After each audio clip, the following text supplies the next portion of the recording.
E a venda, ela também é técnica. Existe uma técnica de venda. E técnica de venda não significa necessariamente colocar um cheirinho na sala, não significa necessariamente ter uma luz específica, falar de tal forma. Você tem uma técnica de fazer bons diagnósticos e de expor esses diagnósticos para o paciente.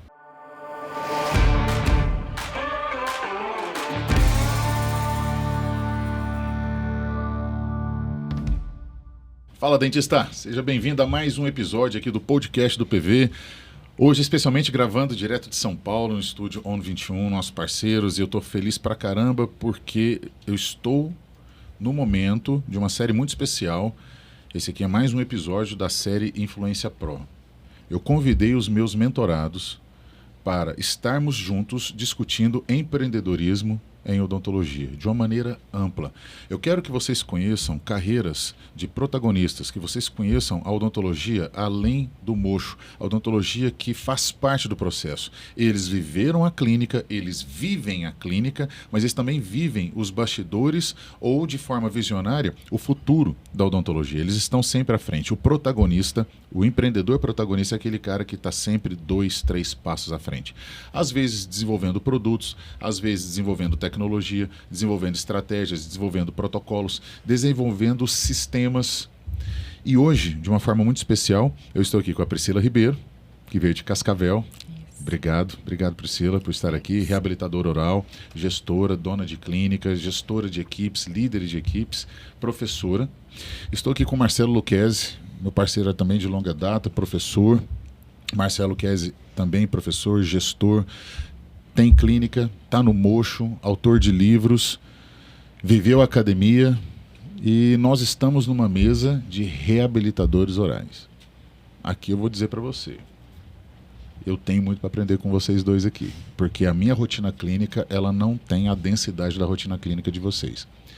E eu acredito que esse é o primeiro insight.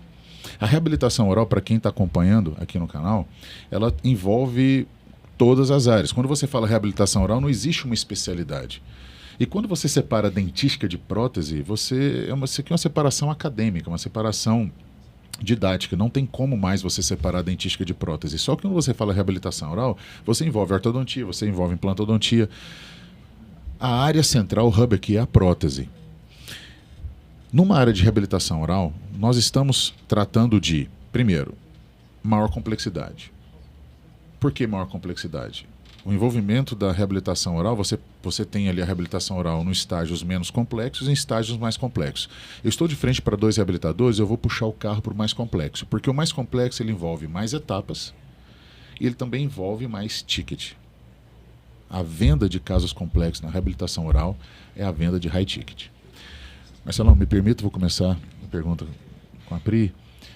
Pri, para quem está escutando agora, a dentista Priscila Ribeiro vendendo procedimentos na sua rotina clínica. Existe a venda de um procedimento de 4 dígitos, procedimentos de 8, 9, 10 mil reais, mas quando você avança 10 para cima dos 5 dígitos ou múltiplos 5 dígitos, nós já estamos falando de uma parcela da sociedade que tem a condição.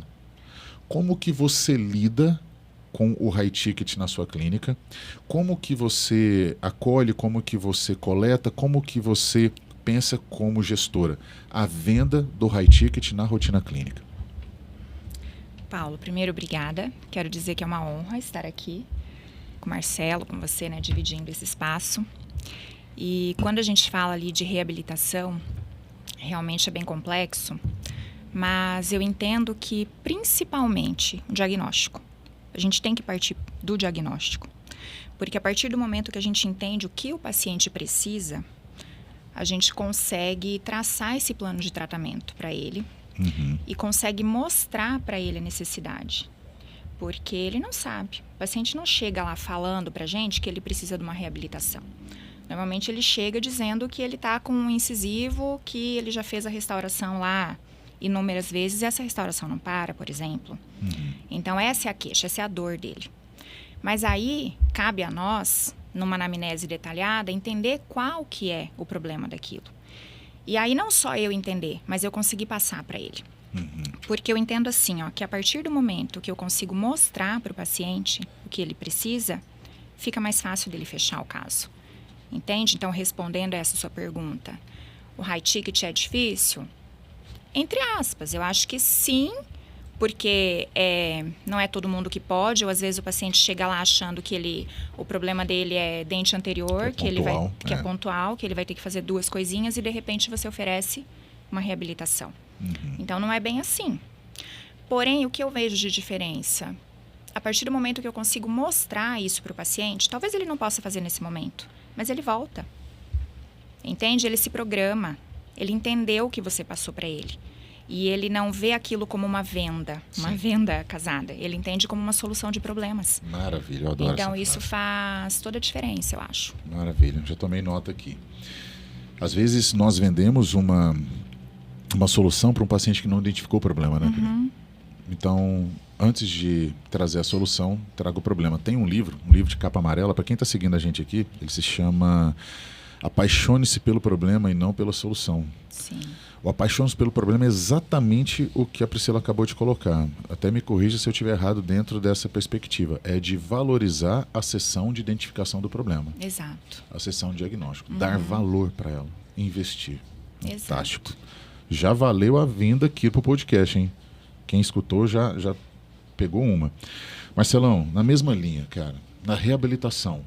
Da mesma forma. Você está no Mocho, você tem equipe, você também vive a academia, vive o ensino. Como que você transmite isso para o seu aluno? A venda de high ticket. Os seus alunos de pós-graduação chegam, professor, como eu faço uma venda de um high ticket de um consultório, trazendo possibilidades para o paciente, ao mesmo tempo o paciente não se sentir ali, ele se sentir acolhido, não se sentir encurralado. Eu acho que eu concordo totalmente com o que a Priscila falou. Primeiro, você tem que ter um diagnóstico e a venda, ela também é técnica. Existe uma técnica de venda. E técnica de venda não significa necessariamente colocar um cheirinho na sala, não significa necessariamente ter uma luz específica, falar de tal forma. Você tem uma técnica de fazer bons diagnósticos e de expor esses diagnósticos para o paciente. Né? Nós temos um processo que nós criamos há um bom tempo atrás, que a gente chamava de DPR, ainda chama DPR, mas ele está mudando. Né? Onde você tem uma coleta de dados sistematizadas, um processo de fluxo de tomada de decisão, e aí você vende isso para o paciente. Então o paciente passa, eu brinco para os alunos que a segunda sessão, a sessão de análise de dados, é a sessão de muito prazer, essa é a sua boca. E aí que ele entende o problema da boca dele, e aí a adesão passa a ser muito maior. Sim. Né? Então, por exemplo, eu não sou um bom vendedor. Se você me der uma caneta, um produto para vender, eu não sou um bom vendedor. Mas no consultório, os high tickets, eu vendo praticamente todos. Porque existe uma técnica para isso. E a técnica é o que a Priscila falou. É o diagnóstico. O DPR ele é um sistema. É um sistematizador do processo. Que você... Isso. E de coleta de dados clínicos. Coleta de dados clínicos e tomada de decisão. E tomada de decisão. Ele Ou seja, automatiza a tomada de um decisão. algoritmo que você desenvolveu e que ele vai favorecendo. Ou seja, o que você está vendo, que você que está assistindo a gente no YouTube, ou que você que está acompanhando aqui no Spotify, vários caminhos vão te levar para o sucesso na venda do high ticket. Mas se você parar para analisar, todos eles colocam o cliente no centro. Nós não estamos aqui, nesse exato momento, valorizando se é uma resina japonesa, se é uma resina americana, se é uma cerâmica importada, se é porque eu estou usando um scanner digital. Não. Vocês perceberam no discurso de 2 reabilitadores experientes que o centro do processo é o cliente, a identificação do problema e a categorização desse problema. Esclarecer, educar. Fantástico. Fantástico. Já tomei nota aqui e vou dizer para vocês o seguinte. Essa é uma realidade que eu não tenho percebido de uma maneira clara ainda nos processos de formação do dentista. Antigamente, quando eu entrei no mercado, vamos lá, 23 anos atrás, eu tive a percepção de que não me ensinaram a vender, não me ensinaram a precificar. Hoje, eu entendo a minha inocência. Não é que não me ensinaram a vender, não me ensinaram a precificar. Não me ensinaram a empreender. Não me ensinaram isso que a gente está discutindo aqui. E acredito que não ensinaram para vocês também, porque o nosso sistema de ensino é o mesmo e parece que ele continua o mesmo. E aí, Priscila, eu estive com você em Cascavel no final do ano passado. Nós fizemos um trabalho com a sua turma, com a sua equipe. Você tem cursos presenciais. E você, no meio da discussão, você falou assim, PV, isso que você está falando, eu faço com eles no começo do curso. Me corrija se é no começo ou não.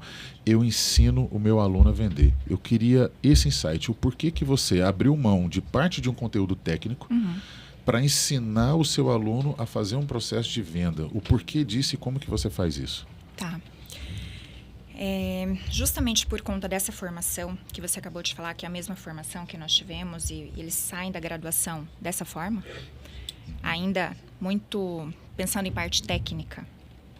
Em parte técnica e mais assim, tá, e como cobrar? Você tá lá dando uma aula, ai, prof, mas e quanto que eu posso cobrar por isso? E aquela também discussão de cobra ou não cobra consulta, então isso é algo também que vem muito, aflora demais ali na especialização.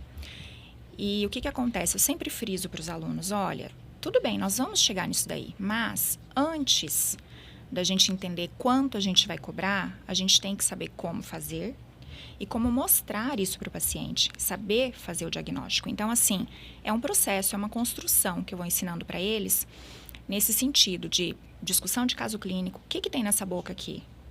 Então, até a anamnese, eu vou item por item. Por que a gente pergunta isso? Dependendo da resposta, o que a gente já sabe o que vai encontrar lá?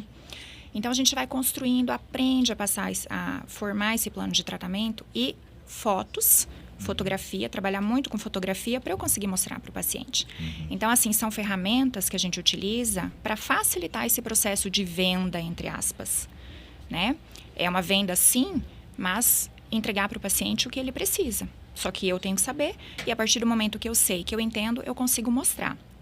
Então, mostrar nesse sentido. Então, eu também friso isso. Não vamos fazer na primeira consulta, se for o caso. Porque se for um processo muito grande, é importante a gente ter um tempo, vai lá, analisa a radiografia, analisa as fotos, faz todo o planejamento. O paciente vem para o retorno. E aí, quando ele vem para o retorno, eu apresento numa TV. Então, o probleminha que ele nem sabia que existia, agora está ali grande para ele enxergar, que ele precisa tratar. E ali eu vou como se fosse uma aula mesmo para o paciente, mostrando. E depois de tudo isso, ele já entendeu o que ele precisa. E principalmente, PV, muitas vezes o paciente fala que não sabia daquilo. Então, eu vou mostrando isso para o aluno e vai ficando claro para ele. E aí que eu também bato na tecla do cobrar a consulta. É o tempo, é o teu conhecimento e é todo esse planejamento, esse diagnóstico que você vai fazer e mostrar para o paciente o problema que ele tem. Entende? Então, por isso que eu bato bastante nisso, nessa questão da especialização, para o aluno entender, para ele se apaixonar. Eu falo assim, eu quero que vocês saiam da especialização apaixonados novamente pela odontologia, porque muitos chegam desanimados, pensando financeiramente. Sim. Sabe? Nossa, eu estava na graduação, achei que fosse ser uma coisa e agora recém-formado, o mercado de trabalho não era bem o que eu imaginava. Então, vamos entender como que a gente pode aperfeiçoar? Então, tudo isso acho que funciona também. Perfeito. Marcelão, nessa mesma linha, cara, você vive o mercado, você já colocou várias gerações de dentistas no mercado. Há quanto tempo na docência, irmão? Na especialização, 22 anos. 22 anos ensinando reabilitação oral. Nível estrito sensu e lato sensu. Isso. Mestrado e especialização. Isso. Essa frustração, em alguns momentos, ela acontece, ou talvez essa pouca percepção de mercado, né? Ela é somada também, eu gostei muito da análise que a Pri colocou, que ela vem somada com um efeito manada de mercado. Por exemplo, o efeito manada que nós vivemos há 2 décadas atrás, ou 2 décadas e meia da ortodontia, um pouco antes disso, ou paralelo a isso com a implantodontia. Eu lembro de implante sendo vendido a $5 mil, $3 mil, o implante era vendido a dólar, o aparelho ortodôntico era vendido com a manutenção de um salário mínimo, e depois veio a lente de contato que foi vendida, e agora a harmonização orofacial. E nós já estamos passando para o próximo movimento. O nosso paciente vai precisar sempre de um dentista que atua intrabucalmente falando. Dá para viver só de odontologia extrabucal? Dá. Dá para viver. Existe uma área chamada harmonização que colocou o dentista fora da boca. Mas nós sabemos que essa área, além de estar saturada, estar se saturando cada vez mais, vai ter o mesmo fim de todos os movimentos. Né? Isso não é uma questão o PV está colocando o caos, ele é contra, não, pelo contrário. Em 2014 eu criei a disciplina de harmonização, não, de aplicação de toxina botulínica associada, agregada a procedimentos reabilitadores na Federal. 2014 tem essa disciplina lá na Universidade Federal de Berlândia, com código e tudo. Fizemos 4 turmas. paciente com triso, paciente com limitação de abertura, ou seja, você trazer a toxina para colaborar, mas não como um tratamento. Só que houve uma versão de tudo isso, toxina no masseter para tratar bruxismo, etc. Eu queria o seu insight, Marcelo, como líder de opinião, porque tem professores assistindo a gente aqui, de como não se frustrar frente a esse mercado e como se manter à frente, sendo protagonista do mercado, daquilo que você acredita, mesmo a nossa atuação intrabucal sendo colocada em xeque perto. Para que eu vou fazer isso? Eu já tenho um perfil de aluno de graduação hoje que frequenta a faculdade, ao longo da faculdade ele já sabe, eu não vou trabalhar dentro da boca, eu não vou reembasar provisório, eu não vou cimentar pino, eu não vou fazer implante, eu quero trabalhar com injetáveis. Eu queria a sua opinião com relação a isso, na vista de um reabilitador. E aí vamos pensar em graus de complexidade, né? Então, você tem diferentes graus de complexidade. Você tem uma complexidade... E aí eu levo isso também dentro da oclusão. Então, eu vou fazer um paralelo. Então, você tem uma atuação onde o teu papel é resolver um problema local e você tem que atuar resolvendo e não agredindo o sistema. Você tem um segundo nível de atuação onde você tem que reverter uma boca que está degradando, que está colapsando. Então, quebrar esse movimento e trazer para a saúde. E um terceiro nível de complexidade, que é quando a gente vai reconstruir bocas. Né? Bocas já colapsadas que precisam ser reconstruídas, reabilitadas. Dentro desses graus de complexidade, você vai ter diferentes níveis de ticket. Né? Então, alguns tickets mais baixos, alguns tickets mais altos, mas isso não significa necessariamente lucratividade. High ticket não significa alto lucro e low ticket não significa baixo lucro. Tem uma série de fatores que interferem nisso. E os fatores que interferem nisso são técnicos. Nós estamos numa fase que nós estamos trabalhando as soft skills, que sempre foi um gap nosso, sempre foi. Todos nós tivemos uma formação tecnicista. E nós tivemos uma formação tecnicista porque a odontologia ela evoluiu muito mais rápido que todas as outras áreas de saúde. A gente conseguiu lá atrás, na década de 50, descobrir a relação de causa e efeito da maioria esmagadora das infecções bucodentárias. Então, eu não precisava treinar o dentista a pensar em diagnósticos complexos, o que está acontecendo agora. Então, eu precisava formar bons caras que tiravam a causa e tratavam o efeito. Por isso que todos nós tivemos uma formação técnica. Não foi uma falha na nossa formação.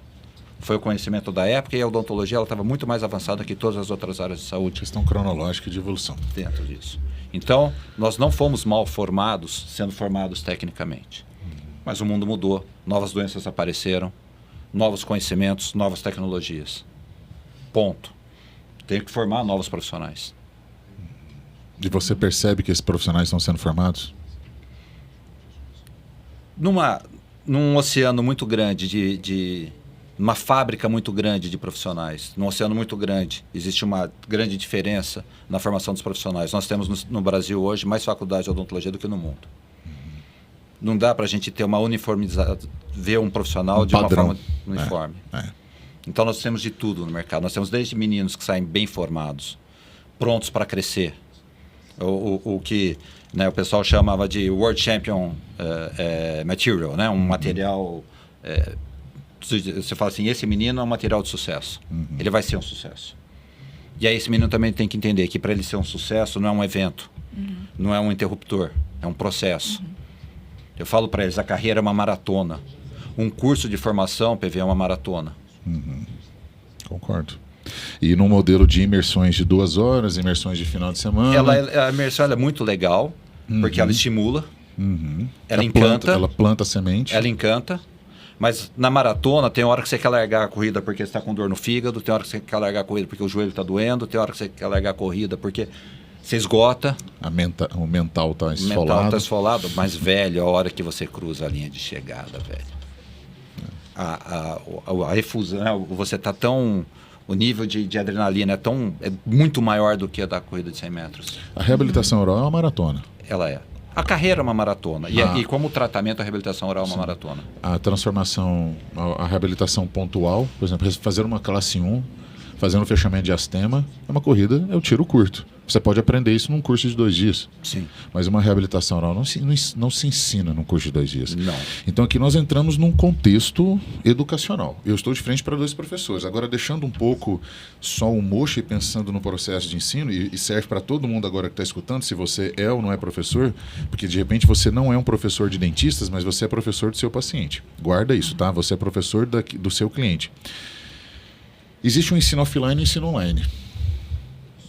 Eu vou deixar solto agora para vocês. Como que vocês enxergam? O online vai substituir o offline? O offline ainda é importante? O quanto ele é importante? Como é que vocês enxergam esse processo? Porque vocês vivem os 2 processos. Está na mesa. A Priscila também é professora de especialização. E eu vou falar para os meninos o que eu falo. Eu vou falar aqui o que eu falo para os meninos. Reabilitação dá muito dinheiro. Muito. Você ganha muito dinheiro com a reabilitação. Não é que dá. Você ganha muito dinheiro com a reabilitação. Os high tickets faz o olho brilhar. Agora, se você vai ser bem sucedido ou não, tem a ver com quanto de dinheiro você torrou nesse processo. Você vendeu uma reabilitação, entrou um caminhão de dinheiro. Quanto de dinheiro você teve que pagar para fazer essa reabilitação? Você quer saber se você vai ser bem sucedido ou não? Quantas moldagens você vai ter que fazer? Quantas sessões extras você vai ter que fazer? Porque você não moldou direito? Ou porque a peça não veio correta? Ou porque você está derrapando, porque toda hora está soltando o provisório, porque você não... Então, velho, você quer ser bem sucedido numa reabilitação? Você quer... O que conta é o EBITDA. Ponto. O que conta é o EBITDA. Não é o faturamento. Se eu vender um tratamento de 200 mil e gastar 100 mil, vai sobrar 100. Se eu vender um tratamento de 150 mil e gastar 30, vai sobrar 120, velho. E você sabe qual que é a diferença de gastar 30 e gastar 100? Não é o laboratório que você contrata. É quanto você derrapou. É quanto tempo você demorou para fazer. Não tempo cronológico, eu demorei 6 meses, eu demorei 1 ano, porque algumas coisas nós não conseguimos controlar. Nós não conseguimos controlar a célula do paciente, não conseguimos controlar a sua integração, mas nós conseguimos controlar quanto tempo nós dedicamos a ele. Então, para você ser bem sucedido, você não derrapa. Você tem que derrapar pouco. Para derrapar pouco, você tem que ser bom tecnicamente. Tanto na curva quanto na reta. É isso aí. Deu para entender? Show. E você, Pri? Offline, online, nessa pegada? Sobre offline e online, assim, hoje a gente é de outra geração, mas a gente teve que se adaptar bastante. Mas, assim, na nossa época era livro, né? Hoje é rede social e, assim, acho que a informação está aí, os alunos buscam. E, assim, o que eu falo, hoje, se o aluno da graduação quiser, se ele tiver interesse, ele sai muito bem formado. Melhor do que nós. Tá? Porque eles têm muitas ferramentas, assim, de estudo, de pesquisa e acesso outras... à informação. Muito acesso. E hoje já está muito mais fácil entender esse treinamento das soft skills. Coisa que nunca na vida a gente nem parou para pensar que precisava disso. É meio que intuitivo, né, Marcelo? A gente entende que, assim, muito mais do que tecnologia, ok, eu trabalho com tecnologia, você também, mas muito mais do que isso é a empatia, é a humanização no tratamento, é isso que faz toda a diferença no nosso tratamento e na recorrência, inclusive. O paciente passa a ser meu, eu não quero um paciente que vá lá fazer um tratamento e tchau, e nunca mais volte. Eu quero um paciente que fique por anos comigo, que venha, que eu consiga depois atender familiar, que ele venha fazer as manutenções, as consultas de manutenção. Eu sempre falo muito sobre isso também, sobre as consultas. Eu falo para ele, olha, você ganha alta entre aspas, mas você não pode me abandonar. Então, e eu estou sempre puxando. E hoje, com esse acesso à informação que os jovens têm e essa rapidez que eles têm de aprendizado, pensando em tecnologia mesmo, eu acho que eles têm tudo para voar. Porém, não pode substituir o off, né? Então, assim, o presencial também acho que faz muita diferença. Então, assim, tem que explorar tudo que tem para o online, porque é a influência do bem. Então, saber filtrar, tem de tudo nas redes.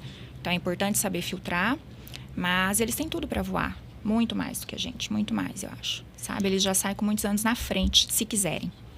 Para você que está escutando a gente aqui, quando A Priscila, ela fala sobre soft skills. Nós tivemos um episódio, inclusive você vai encontrar aí no podcast, a diferença de hard skill e soft skill. Mas se você não assistiu esse episódio, hard skill é tudo aquilo que é técnico, é tudo aquilo que você compra com um serviço de formação. Por exemplo, se você faz um curso de prótese, isso é uma hard skill. Se você domina uma especialidade, isso é uma hard skill.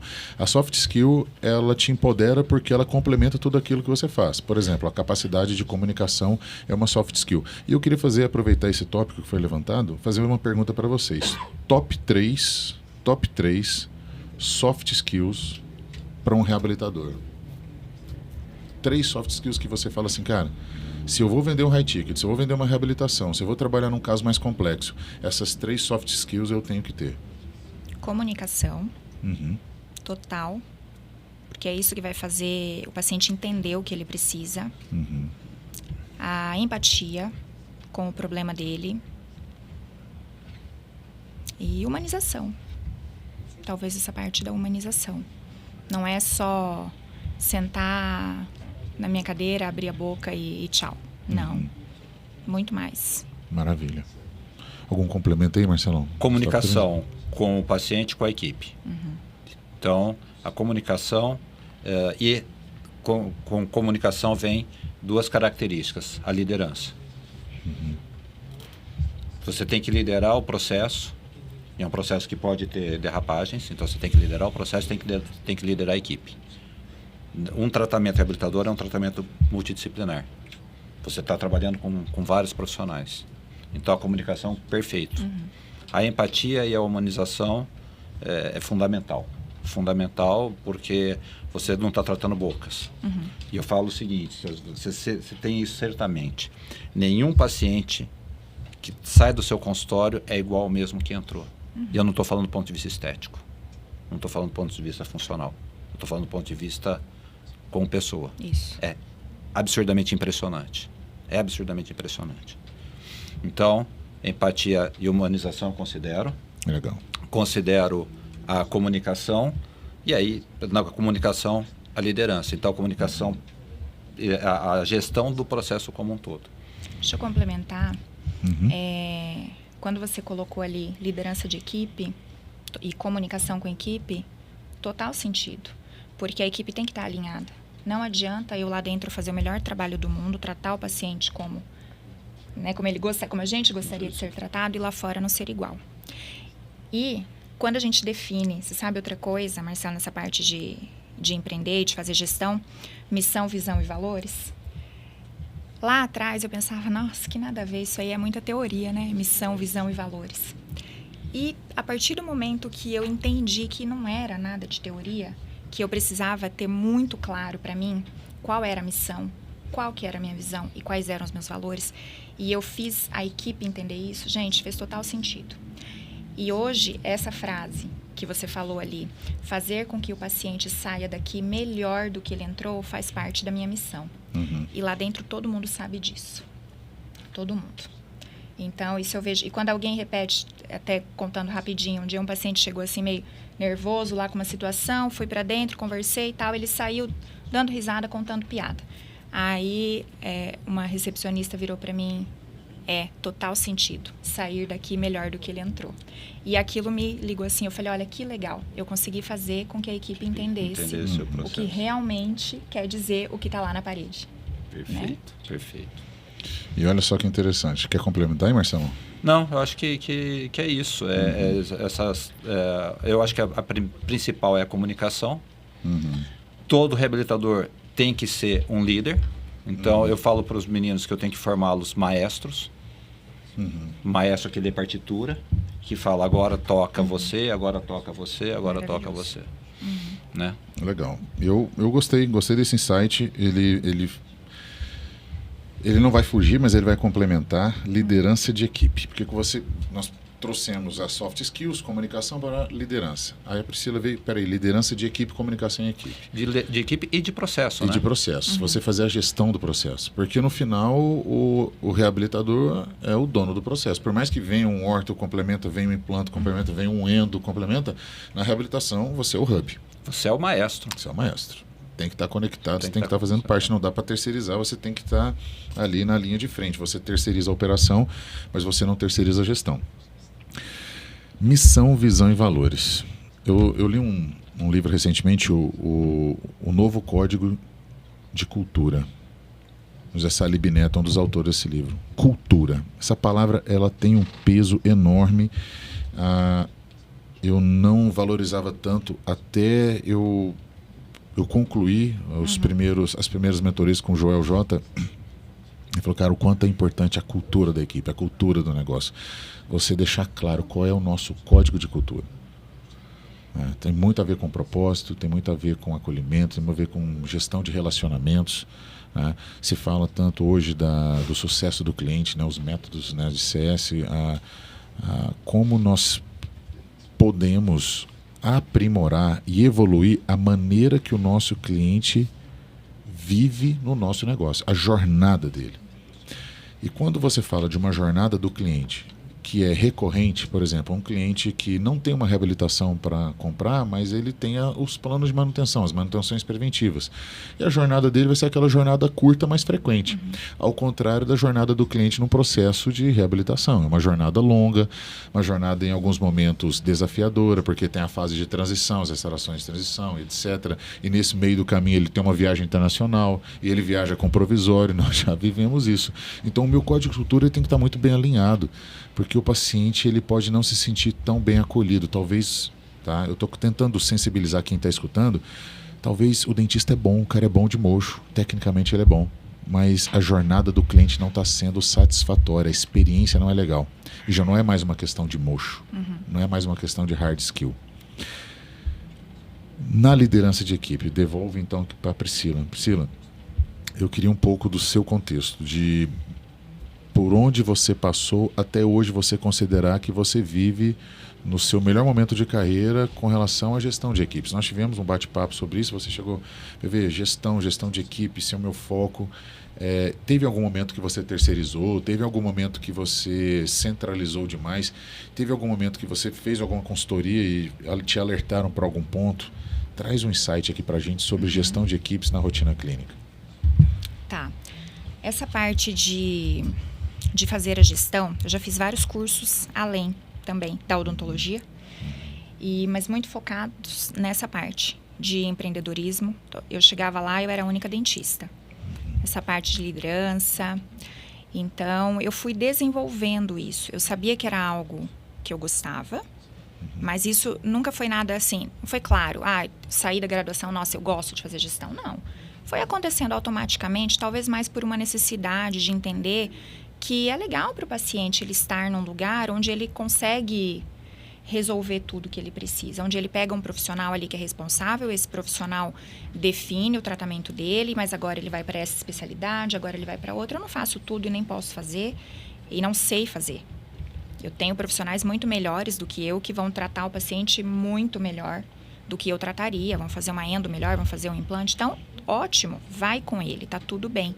Porém, eu consigo definir isso para o paciente, em que etapa, em que momento que ele vai, e vou distribuindo.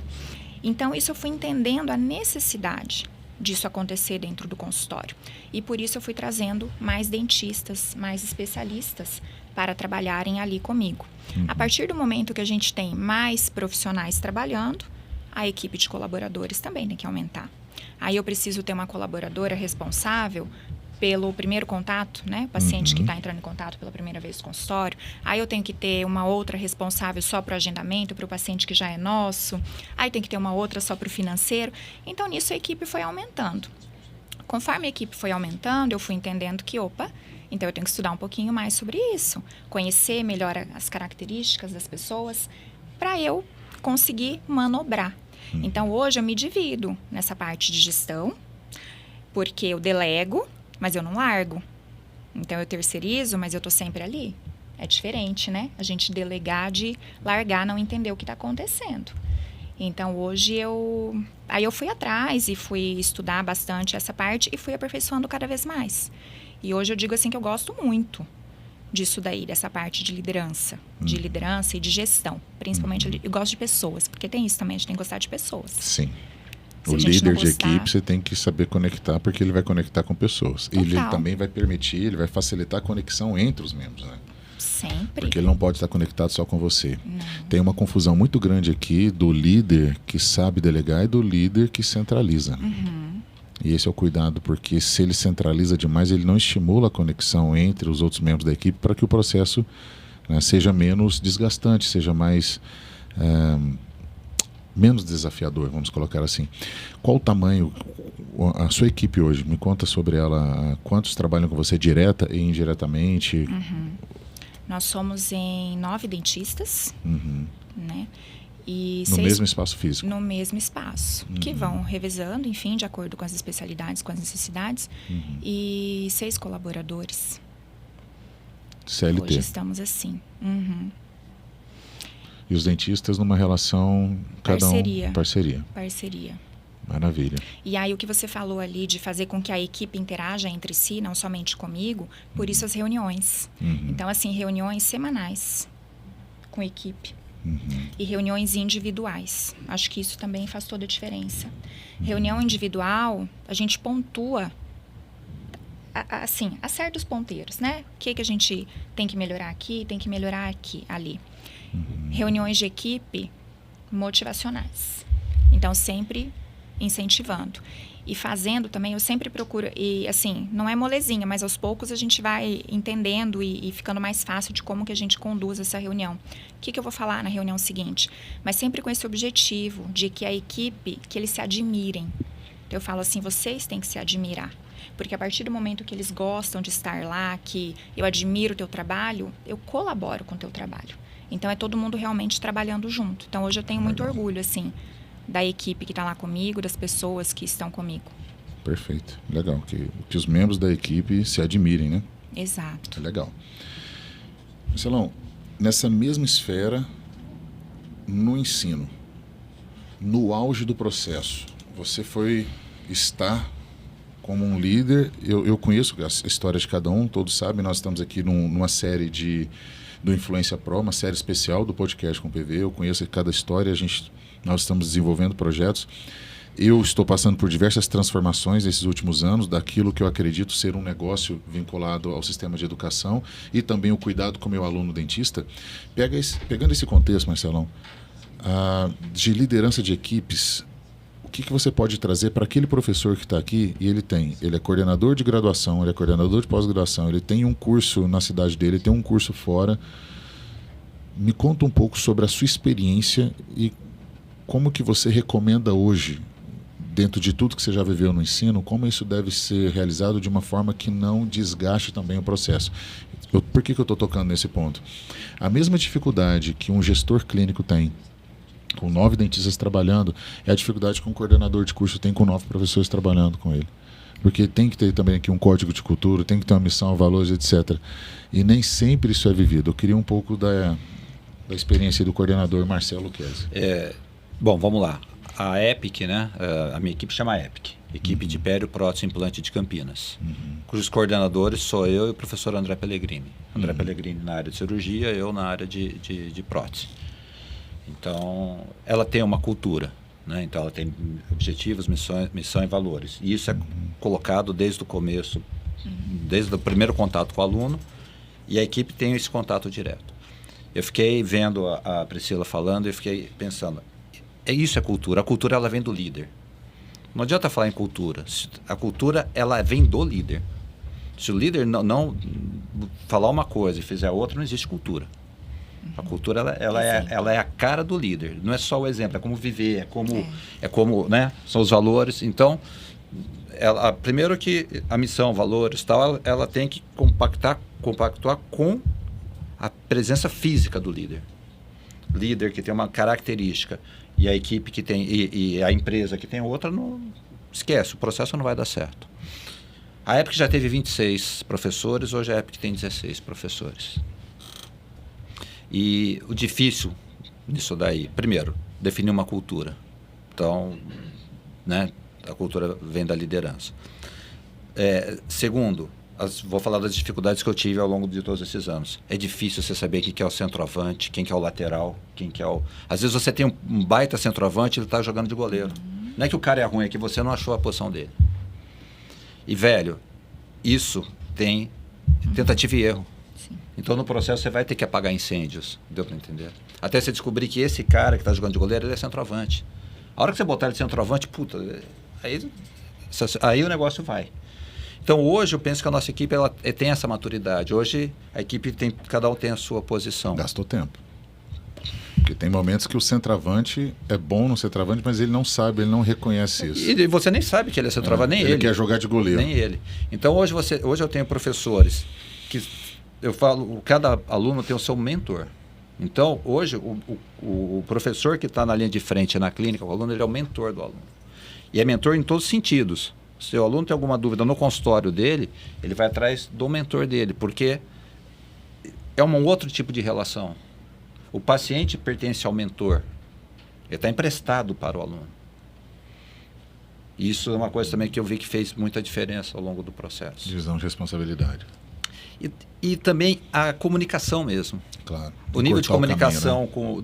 do professor com o paciente é diferente, porque o aluno, eu tenho que criar líderes. Quando eu tenho um aluno de reabilitação, eu tenho que criar líderes. Eu não tenho que criar só técnico. Eles têm que dominar ferramentas de comunicação para se comunicar com a equipe, para se comunicar. Uhum. Isso é um processo. Então, eles não têm... Alguns já nasceram prontos em relação a isso. Mas outros não conseguem nem falar oi. Tem um livro que fala líderes que criam líderes. Entendeu? Líderes então, criando líderes. E o curso de habilitação é um curso que você tem que criar líderes. Porque Legal. ele tem que ser, no mínimo, líder da equipe dele. Líder do processo. Uhum. Deu para entender?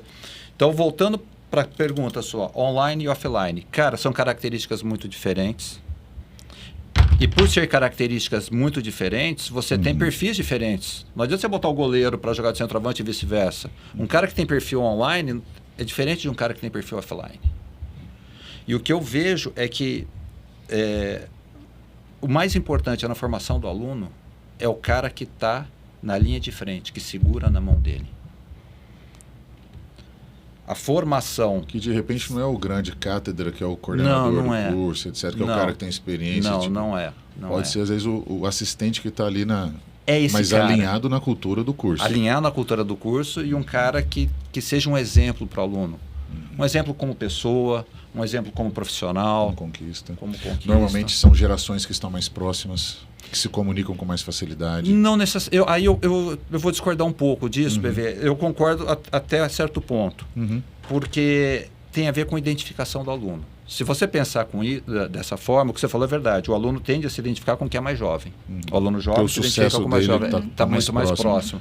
Entendeu? Mas eu já vi seu contraponto. Mas eu tinha um professor na minha equipe que ele parou, né, aposentou, o Paulo Lacerda.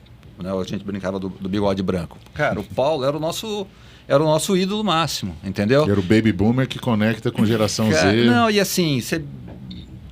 Tem problema. Põe o Paulo, ele com aquela calma dele, com aquela experiência dele, com aquela... Deu para entender? Legal, então, passava legal. toda... Então, assim, a equipe tem que ter todas as posições. Então, eu acho que o difícil no ensino é formar uma boa equipe. Ou seja, você ter um cara na linha de frente, um cara que tem um poder de comunicação que encanta os alunos. Perfeito. Mas você sabe, Marcelo, que nessa questão da liderança, a gente tem que ter a maturidade também para entender que muitas vezes a culpa de algo não ter dado certo é nossa. A culpa é sempre do líder. Eu vejo concordo isso. com a você. Culpa é sempre do líder. E eu fiquei babando de ver você falando da sua cultura. Entendeu? Porque a culpa é sempre do líder.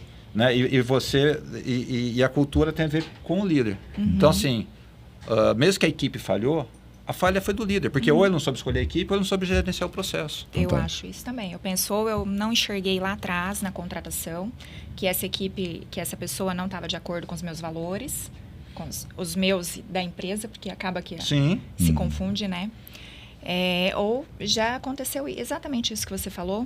Eu tinha pessoas muito boas, mas nessa função não estava sendo a melhor. Exato. E aí mexi nas peças do tabuleiro e ouro.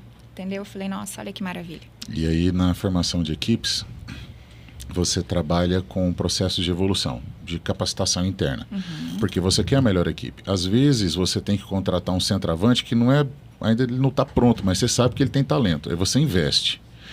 E aqui vem uma questão importante. Eu tive equipes nos meus projetos sociais no Odonto Cerveja, tive equipe no Lesão Não Cariosa, né? Hoje está sob a gestão do Alexandre. No Lesão Não Cariosa nós chegamos a ser 26 também no total, eu e mais 25 orientados, dentre Igor, Alexandre, Lívia, Dani, Bruninho, Guilherme, uma galera que hoje cada um está seguindo a sua carreira.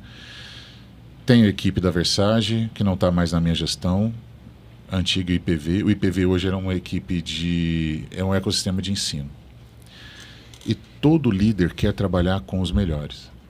E aqui vem uma gestão de ego e vaidade, que custa muito caro no momento que você pode perder um membro ou parte da equipe por não ter feito essa questão. Porque eu não posso matar o ego e a vaidade de alguém. Até certo ponto, a vaidade ela é importante para o crescimento. Eu digo que ela é fundamental. E acima desse ponto, ela atrapalha o processo. Ela é o inimigo do processo. Enquanto vocês estavam falando, me veio na mente uma série na Netflix do Live Aid, da gravação do Live Aid. E o dia que mudou o pop, né? Exato, o dia que mudou o pop, exatamente. E durante a série, em um dos episódios, uma série curta, uma série de liderança, eu recomendo. Eu não lembro agora o nome de quem coordenou todo o processo. Sei que era um dos grandes produtores da época. Isso. Obrigado. Obrigado pela dica. Os bastidores ajudando aqui o podcast.